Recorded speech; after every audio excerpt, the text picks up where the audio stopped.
तुम्हाला प्रथमतः सांगेल, विषय खूप गंभीर आहे. 10वीचे विद्यार्थी आहेत महानगरपालिकेचे. आज 24 तारीख आहे.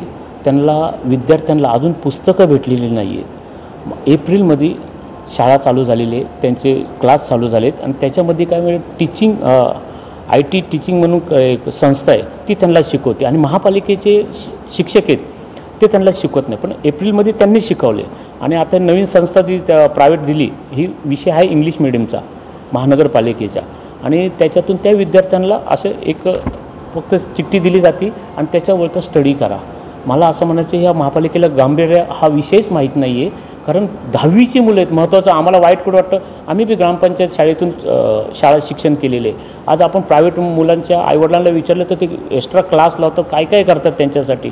आणि महापालिका ह्या विद्यार्थ्यांची मजा घ्यायला लागली. आज तुम्ही बघत असेल गेटवरती विद्यार्थी थांबले, कारण त्यांना तो स्टडीज कळत नाही आहे. मला कुठंतरी वाईट वाटतं की एवढी श्रीमंत आपली महानगरपालिका नवी मुंबईची असताना हा असा प्रकार होत असेल तर हा दुर्भाग्य आहे. याच्यासाठी आज आम्ही आयुक्तांना प्रश्न विचारण्यासाठी विद्यार्थी, पालक आणि आम्ही मनसेतर्फे आम्ही सगळी टीम इथं आलेलो आहे. आता तुम्हाला तर माहिती आहे पुढचं पाऊल, कारण याच्यातून आम्हाला महत्त्वाचं म्हणजे कसं, 10वीची जे मागच्या वर्षीची जी मुलं पास झालीत त्यांचे गणवेश दिले नाही आणि त्यांना काय सांगतात माहिती आहे का, तुमच्या अकाउंटला पैसे येतील, तुम्ही इथं सह्या करा. अहो अकाउंट त्या गरीब मुलांना अकाउंट असतील का? म्हणजे हा मोठा भ्रष्टाचार त्याच्या मागं.